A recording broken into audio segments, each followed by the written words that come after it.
estos 12 años que vos llevas como diputada nacional, ¿no? ¿Qué has aprendido, en qué te has enriquecido de aquellos que quizás tienen una mirada muy diferente del rol del Estado, ¿no? De la estructuración de políticas públicas? Lo primero que aprendí es a pensar estratégicamente y en función de esos objetivos estratégicos, construir equipos y alianzas para llegar a ese objetivo. Y lo que más me enseñó fue la discusión de legalización de la interrupción voluntaria del embarazo. El poder construir una red con otros sectores que en otras cosas pensamos muy diferente, pero lograr construir un marco de intención para llegar al objetivo que tenemos, eso me parece que es de lo más importante.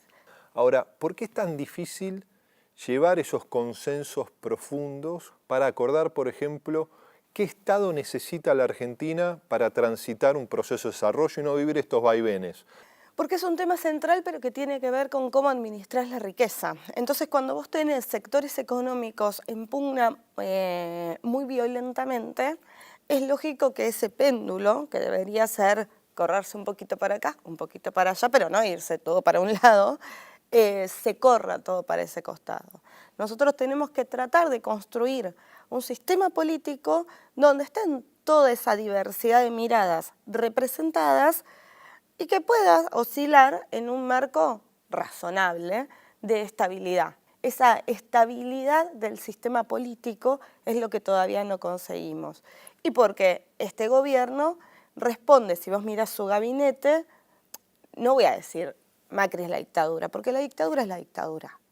Ahora, si vos ves la composición ideológica del gabinete, es bastante parecida, llena de CEOs, gente que responde más a empresas que a sectores no empresariales y que piensan, por lo tanto, en clave mucho más privada y de acumulación privada que de acumulación para el Estado, para que el Estado pueda responder y tenga espalda de respuesta ante la sociedad.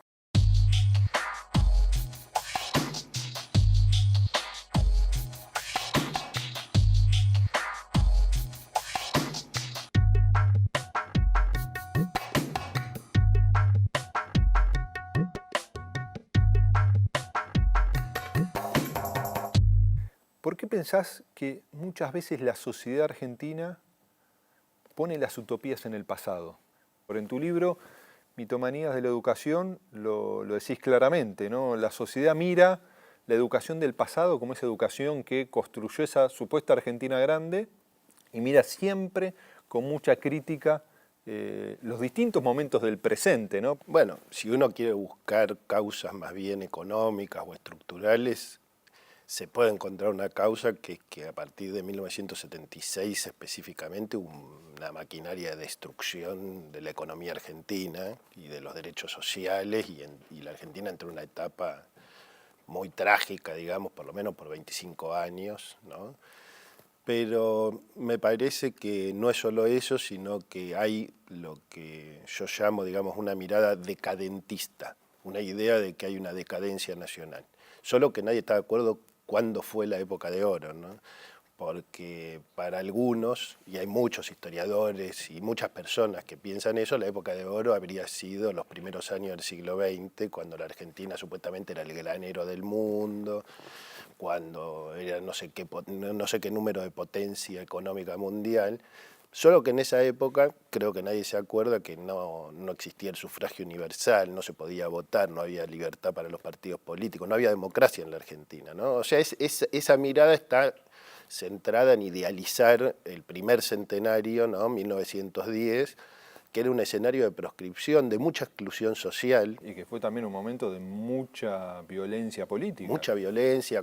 Entonces, digamos, la idea de que la Argentina maravillosa fue esa es realmente increíble. Entonces, lo que nosotros tratamos de mostrar en varios libros, en distintos trabajos, es que los problemas que tiene hoy la Argentina tienen solución, pero la solución no está en el pasado. Y la reconstrucción de la Argentina, ¿no? Poder plantearse utopías que amplíen los desafíos que hoy tiene nuestro país. Los consensos, ¿Qué rol juegan en eso? Si uno se separa, digamos, a mitad del siglo pasado, que a mi juicio es relevante pensarlo desde ahí, vos tenés el peronismo surgiendo y el antiperonismo convirtiéndose, digamos, en la otra opción política. Y lo primero que tendríamos que decir es que de 1945 hasta ahora nunca ninguno de esos dos sectores obtuvo menos del 30 o 40% de los votos.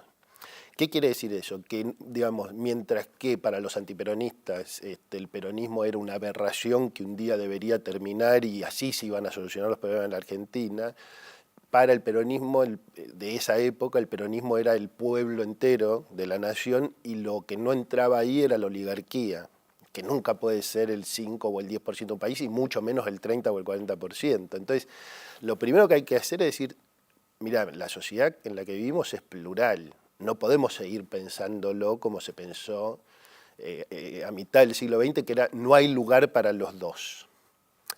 Una sociedad plural implica reconocer que hay adversarios políticos. Acá tuvimos muchos gobiernos donde no hubo presos políticos y ahora hay presos políticos en Argentina. Eso plantea un problema realmente muy grave.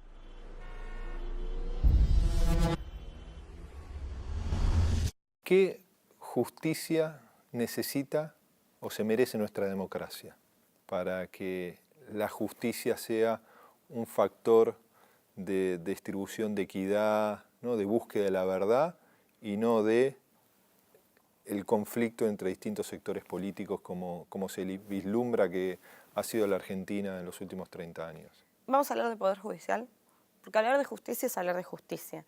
Y creo que hoy la mayoría de la sociedad no cree que el Poder Judicial administra justicia. El Poder Judicial es una de las instituciones más cerradas y que menos cambios ha receptado. Tenemos que pensar el juicio por jurados, por lo menos en algunos delitos. La mirada popular puede modificar algunos de los resultados de la justicia. Pensar quién elige a los jueces y cómo los eligen. ¿Quién elige a los fiscales y cómo los eligen? Pero, por ejemplo, el avance del Consejo de la Magistratura a partir de la reforma del 94. ¿Pero quién conoce cómo está integrado el Consejo de la Magistratura? Una de las instituciones más opacas que tenemos. Nadie sabe quién es parte del Consejo de la Magistratura, ni cómo se administran los fondos, ni qué es lo que hace. No, eso confirma que no todo cambio es para bien, ¿no? La institucionalización de un nuevo espacio no sirvió para mejorar la justicia. O tal vez que hay que abrirlo. O tal vez que a esa opacidad que tiene el Consejo de la Magistratura lo que hay que hacer es limpiarla y transparentar qué es lo que está pasando y cómo se eligen quienes están ahí sentados y qué es lo que hacen quienes están ahí sentados y que no esté sentado ahí de por vida y que no sea un acuerdo de cúpulas y que no quede en manos de abogados. Soy abogada. Ahora, lo peor que podemos hacer es dejar la justicia en manos de abogados. Sí, como la economía no se la podemos dejar a los economistas, tampoco le podemos dejar a los abogados la administración de justicia. Y es uno de los espacios que quizás menos ingresó la democracia y otro que me gustaría tener tu mirada, que creo que no podemos hablar de una democracia plena en nuestro país, sino de una profunda reforma del sistema penitenciario, ¿no? Si no logramos transformar a nuestro sistema penitenciario como un espacio, ¿no?, para una segunda oportunidad y no como un espacio de venganza, que es lo que parece que es la definición que ha tomado la sociedad y una democracia que mira hacia otro lado, ¿no? Porque no ha habido una política activa de ningún gobierno, diría yo. No, y además hablar del servicio penitenciario es como medio piantabotos, ¿viste? Antes había como temas tabúes que los estamos haciendo de que dejen de ser tabúes, el aborto era uno. Entonces, cuando uno habla de seguridad, hablas del Poder Judicial, hablas de la policía, hablas de la prevención, también hablas de la educación, el trabajo y hablas del servicio penitenciario. ¿Por qué? El 80% de los delitos son cometidos por reincidentes. El 80%. Es que parar en una cárcel es como ir al infierno. Y nadie puede pretender que si vos a una persona la mandás al infierno vuelva un ángel. Entonces necesitamos poder mirar qué es lo que está pasando. Hay que modificar la cabeza con la que está pensada el servicio penitenciario. El servicio penitenciario, nosotros presentamos un proyecto de ley de modificación que sea un sistema de cuidado de la persona en cumplimiento de la pena. ¿Por qué? Porque creemos que la persona está privada de libertad, pero no del resto de sus derechos. Y que ese lugar donde van personas que han cometido delitos tiene que ser para que puedan volver a la sociedad y que puedan hacer algo con su vida que no sea seguir cometiendo delitos. Hoy no sirve para eso. No, que salgan con mayores herramientas para enfrentar el mundo que vivimos, no como un espacio de castigo. Si no se hace desde la mirada social, de la mirada humanista, hay que hacerlo de la mirada de la conveniencia colectiva, porque hay gente que cae en el delito que tiene que salir con más oportunidades. Termina pasando eso en esa connivencia que existe en el servicio penitenciario, los agentes del servicio penitenciario, los internos, que muchas veces hacen su propia seguridad. O sea, son espacios que son cerrados, las paredes hacen que la sociedad no quiera estar mirando qué es lo que pasa ahí adentro, a nadie le importa demasiado, y si nosotros no vemos eso, vamos a seguir teniendo problemas graves con la seguridad.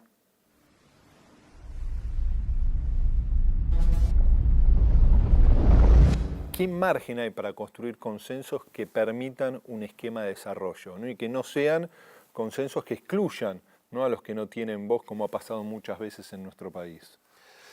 Mira, yo creo que hay que tratar de generar consensos entre algo así como 2/3 de la Argentina. Creo que más que eso es una ilusión óptica hoy. Según los estudios que yo hice con encuestas financiadas por el CONICET, hay un 25-30% de la Argentina, según los casos, que es fuertemente racista, clasista en el sentido de desprecio hacia los trabajadores, misógina, homofóbica, xenófoba hacia los inmigrantes. O sea que hay un problema. Uno podría alegrarse y decir, bueno, es una minoría, perfecto, pero es una minoría muy potente, ¿eh? Pero es una minoría que incluso se nutriría de los beneficios de un país que crece, ¿no? Por supuesto. Digo, por más que quizás no sea central en la discusión de qué país, digo, es parte de nuestra sociedad, ¿no? Y parte también de la transformación cultural pendiente. Exacto. Que permita también, ¿no?, poner un esquema de respeto, mínimamente respeto al otro, al que piensa distinto. Ahora, hay otros países que han logrado resolver la política de profundo conflicto y han podido trazar un esquema de desarrollo, ¿no? Nos podemos ir a los países centrales, que más allá de las diferencias, ¿no?, tuvieron la capacidad de construir un estado de bienestar, un estado que regule la economía, que distribuye oportunidades. Ahora, en nuestro contexto latinoamericano, para nuestros países ha sido difícil hacerlo. No hay plan de desarrollo posible ni consenso posible cuando se ejerce y se ejecuta lo que está sucediendo hoy en la Argentina. O sea, el plan de desarrollo de la Argentina no puede ser un plan de destrucción de toda su industria, no puede ser un plan de generar desempleo masivo. No ¿Y puede por qué ser ocurre eso en la Argentina? Digo, ¿hay un plan maquiavélico o hay una mirada equivocada de la realidad?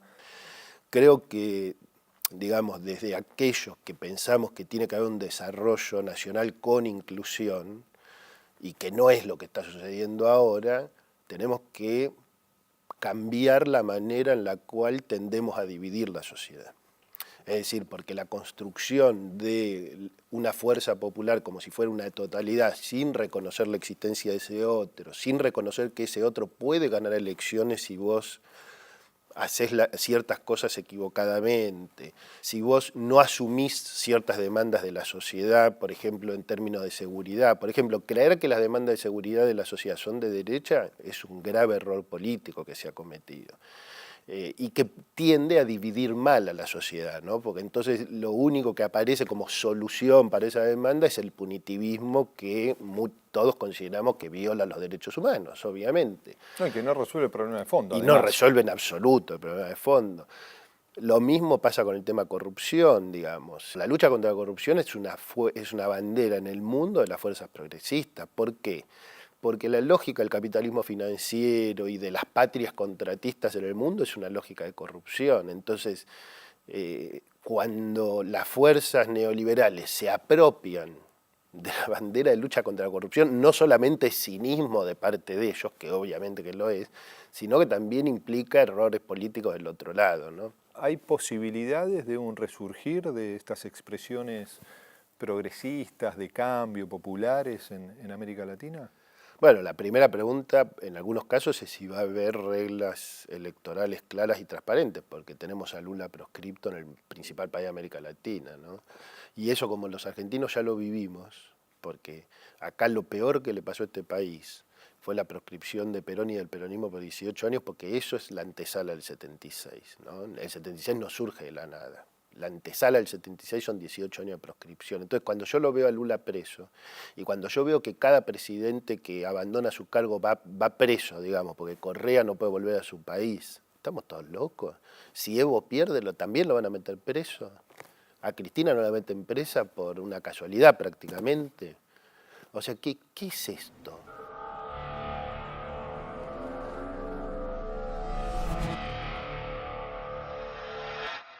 De tu experiencia personal, de tu historia de vida, que es una historia de vida difícil, que transita los años más complejos de la realidad nacional, ¿cuánto te marcó eso en tu mirada de tener la capacidad de dialogar con el que piensa distinto? Un montón.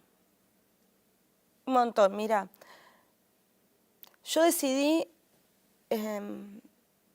cuando me dieron el resultado del ADN, que fue en el 2004, y supe de quién era hija, me enojé mucho con mi apropiador.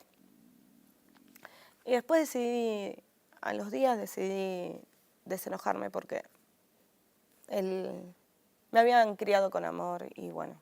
Y decidí que estaba la sociedad para juzgar, la justicia para condenar y que no era mi rol y no me hacía bien hacerlo. Y desde ahí siempre lo visité y siempre fui. Y una vez me di cuenta, entrando al penal de Ezeiza, entrando al pabellón donde estaban los detenidos por delitos de lesa humanidad, que el que estaba en la puerta era Luis Abelardo Patti, un reconocido represor. Me dijo buen día, le dije buen día, y seguí caminando.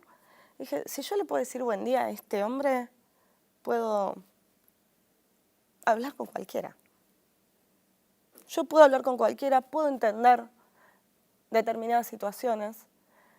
Eso no hace que no tenga mis miradas y tal vez mis prejuicios, pero sí que en una sociedad democrática, mientras la justicia funcione y mientras las reglas sean claras, tenemos que poder escucharnos.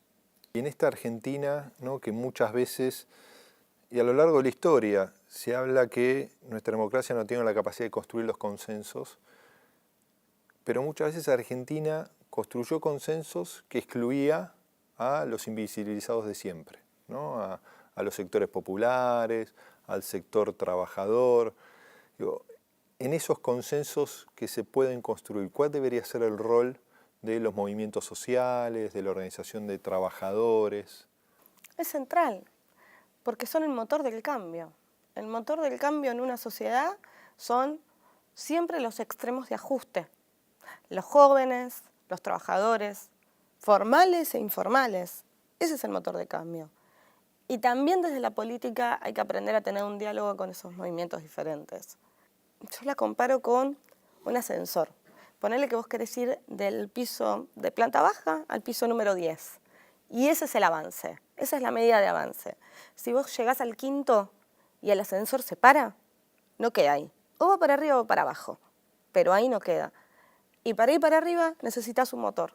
Esos son los trabajadores, esos son los jóvenes, esos somos las mujeres. Los factores de avance que somos los que peleamos por tener más derechos. ¿Y cuán distinto sería nuestra sociedad si existiese una real paridad en la toma de decisiones? Bueno, sería bastante distinta, sería equitativa. Yo siempre cuento una anécdota, pero porque me parece muy representativa de eso. Hace un tiempo fui a Costa Rica y ahí me encontré con una de las directoras de la NASA, que es la encargada de la misión humana en Marte. Yo tenía que dar una charla y me puse a leer economía, y los economistas dicen que esa equidad de la que vos hablás, que esa brecha salarial entre hombres y mujeres, al ritmo que la vamos cerrando desde principios del siglo pasado al año de hoy, los hombres y mujeres en el año 2080 vamos a estar en condiciones de decir que vivimos en equidad. En el 2030 vamos a estar en Marte. Si no hacemos algo para resolver eso, vamos a llegar antes a Marte que a un mundo igualitario. Entonces, evidentemente la sociedad va a ser diferente. ¿Va a ser mejor? Sí, va a ser mejor. ¿En qué sentido? No lo sé, pero lo quiero vivir, por eso quiero apurarlo.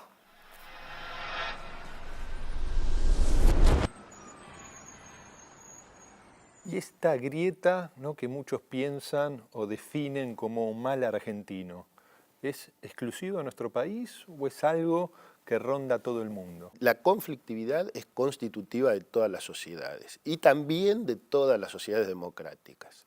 Ahora, en el caso argentino, la grieta tiene o la conflictividad o la identidad del otro político tiene una particularidad que es, vos venís de una matriz muy potente, que es la matriz argentina de civilización y barbarie, y esa matriz coloca al peronismo en la barbarie. Entonces eso plantea un problema enorme, que es que la matriz hegemónica de la historia argentina necesitó construir al otro político como algo que no tenía lugar en la vida democrática o en la vida nacional. Y eso generó algo muy dañino para la Argentina y también para esas fuerzas populares. Vamos a decir así, si lo que plantea la visión hegemónica es civilización o barbarie, lo que pueden plantear las fuerzas populares podría ser, hay lugar para los dos. O sea, vos ahí tenés que decidir qué es, si vos vas a plantear lo mismo que ellos, pero invertido, es decir, no, hay lugar para mí, pero para ustedes no, váyanse con la embajada, o si vos decís, no, vivimos en una sociedad plural donde nosotros podemos ser mayoría, ¿por qué? Porque tenemos un proyecto que abarca al 70-80% del país, y ustedes van a ser minoría. ¿Y quién da el primer paso para esa discusión? El punto ahí es, las fuerzas populares tienen que dar el primer paso y al mismo tiempo tienen que saber que es relacional, porque la política claramente de Cambiemos, y esto está exagerado hasta el ridículo en estos meses de campaña electoral, es acicatear la grieta todo lo que da, porque es la última chance que les queda para ver si ganan una elección. Ahora, vos y yo no estamos hablando de una elección, estamos hablando de cómo se construye un país.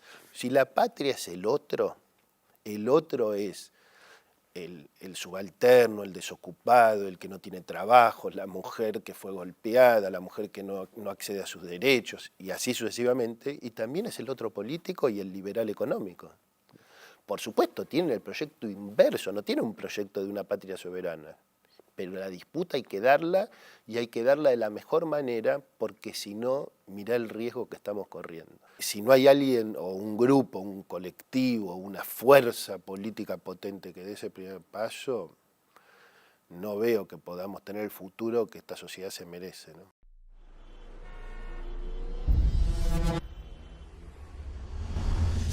¿Cómo imaginás vos el país dentro de 10 años? Lo imagino mejor que un país mucho mejor que el que tenemos. Donde una mujer como yo, que tiene niños pequeños y que tiene una madre, un padre ya adulto mayor de quien hacerse cargo, pueda salir a trabajar tranquila, sabiendo que su hijo o hija está en el colegio, que va a estar las horas necesarias en la escuela para aprender, para ser feliz y desarrollarse, que sus padres están cuidados por un sistema de salud competente y que ella puede desarrollarse en lo que quiera. Yo sueño una Argentina que sea parte de América Latina, de la patria grande, que no tenga ningún tipo de injerencia ni Estados Unidos ni ningún otro país poderoso sobre nuestros recursos. Yo creo que es necesario hoy encontrar una puerta de salida a la crisis.